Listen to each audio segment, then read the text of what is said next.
BEd online classes में आपका स्वागत है। जैसा कि मैं आपको चयनित प्रश्न पत्र हिंदी शिक्षण पढ़ा रहा था, पिछली कक्षा में हम लोगों ने बात किया था योजना या पाठ्य योजना के आवश्यकता के संबंध में।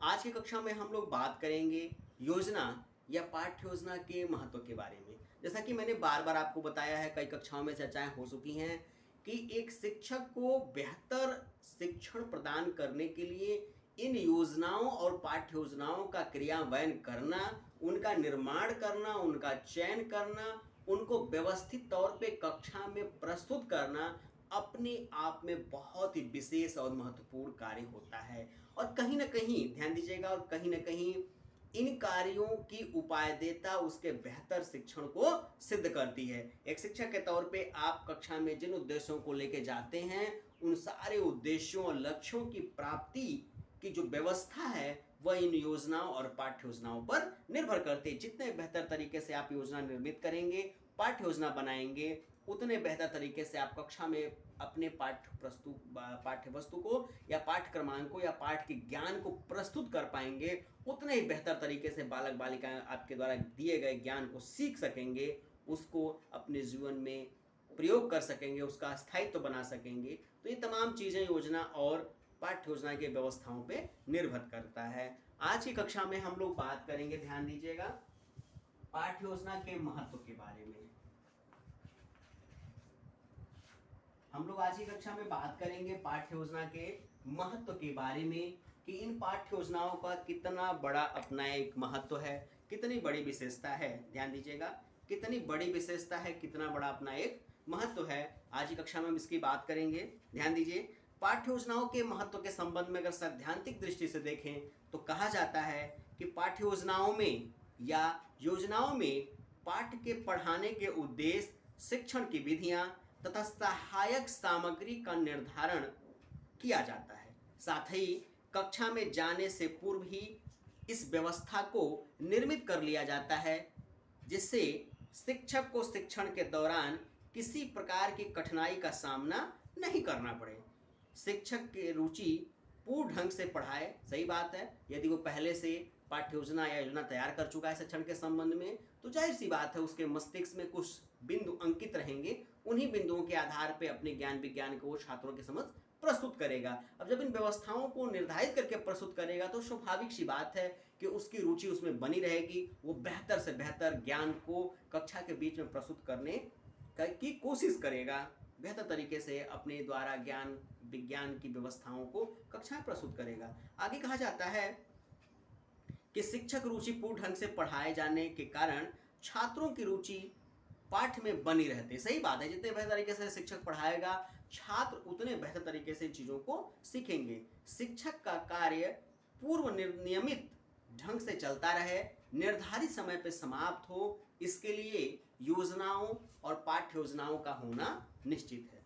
ध्यान दीजिएगा, अब कुछ बातों के माध्यम से, कुछ बिंदुओं के माध्यम से मैं इस योजना और पाठ्य योजना के महत्व की चर्चा आपके सामने प्रस्तुत करूंगा। नंबर 1 हम करें, बिंदुओं के माध्यम से बता रहा हूं। नंबर 1 हम पाठ्य योजना या योजना के महत्व की बात कर रहे हैं। नंबर 1, शिक्षक द्वारा, ध्यान दीजिएगा, शिक्षक द्वारा पाठ्य योजना का निर्माण करते समय छात्र के पूर्व ज्ञान को ध्यान में रखा जाता है। सही बात है, योजना या पाठ्य योजना के निर्माण करते समय शिक्षक जो है वह छात्रों के पूर्व ज्ञान को ध्यान में रखता है, जिस कारण छात्र अपने पूर्व ज्ञान के आधार पर नवीन ज्ञान को शीघ्र ग्रहण कर पाते हैं। सही बात है, क्योंकि नियम होता है पूर्व ज्ञान से नवीन ज्ञान को जोड़ना, जिस प्रक्रिया का प्रयोग आप योजना बनाते समय या पाठ्य योजना की व्यवस्था को तैयार करते समय निर्धारित करते हैं। इसके साथ ही साथ शिक्षक, ध्यान दीजिएगा, इसके साथ ही साथ शिक्षक को भी शिक्षण के उद्देश्यों को प्राप्त करने में सफलता मिलती रहती है। क्यों? क्योंकि शिक्षक कहीं ना कहीं वो जान जाता है कि हमारा जो बालक है, हमारे समक्ष या प्रस्तुत जो बालक है, वह कितनी चीज़ों को जानता है, किन चीज़ों को और उसे सीखना है। वहीं दूसरे बिंदु की बात करें तो कहा जाता है योजना और पाठ्य योजना के संबंध में कि पाठ्य योजना या योजना के निर्माण में मनोवैज्ञानिक शिक्षण संभव हो पाता है। सही बात है, सारी चीज़ें पहले से निर्धारित होती हैं, एक मनोवैज्ञानिक दृष्टिकोण उसमें काम करता है। इसलिए कहा जाता है पाठ्य योजना के निर्माण में मनोवैज्ञानिक शिक्षण संभव हो पाता है, क्योंकि शिक्षक अपनी पाठ्य योजना में छात्रों की रुचियों अरुचियों, योग्यताओं को ध्यान में रखते हुए शिक्षण के लिए उसी के अनुरूप प्रविधियों एवं उपकरणों का प्रयोग करता है। सही बात है, छात्र के बारे में शिक्षक पहले से जान लेता है, तो जिस प्रकार से, जिस गति से छात्र सीखना चाहता है, शिक्षक उसी का प्रयोग करता है और उसका प्रयोग करते हुए बखूबी और बहुत बेहतर तरीके से छात्रों के समक्ष अपने ज्ञान को अपनी योजना के तहत निर्मित किए गए व्यवस्था को प्रस्तुत करता है। वहीं हम तीसरी बात करें, तीसरे बिंदु के माध्यम से हम बात कर रहे हैं योजना और पाठ्य योजना के महत्व के संबंध में।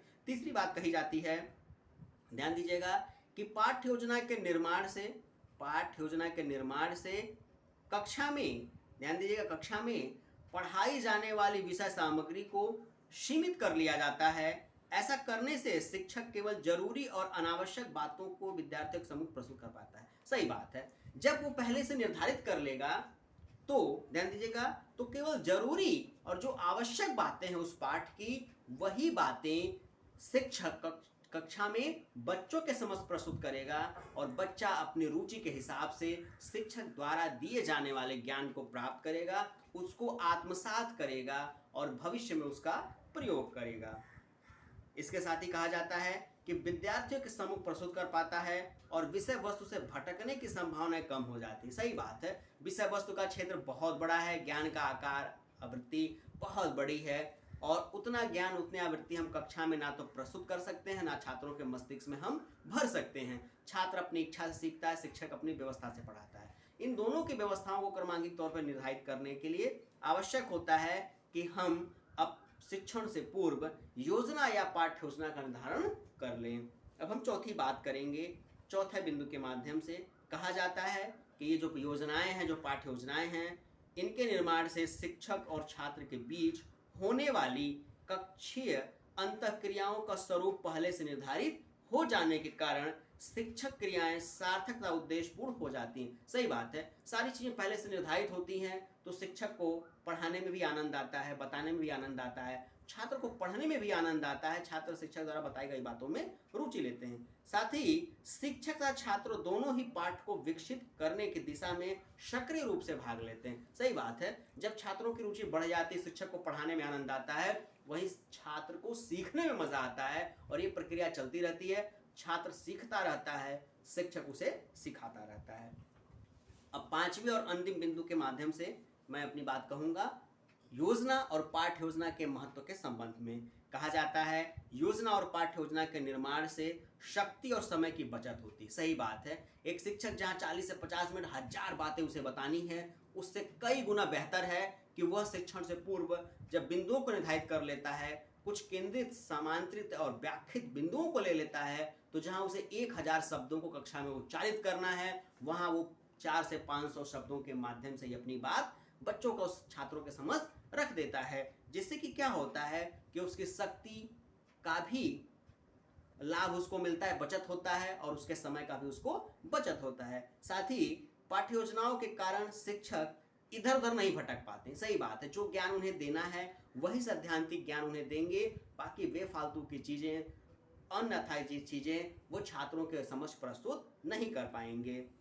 साथ ही कक्षा के, ध्यान दीजिएगा, कक्षा के संपूर्ण 40 से 45 मिनट में समय जो ध्यान है शिक्षक का, वो पढ़ाने में रहता है, निर्धारित रहता है और छात्र का मन भी शिक्षक द्वारा पढ़ाई गई व्यवस्था में लगा रहता है। ये रही बातें पाठ्य योजना या योजना के महत्व के संबंध में। तो आज की कक्षा में बस इतना ही।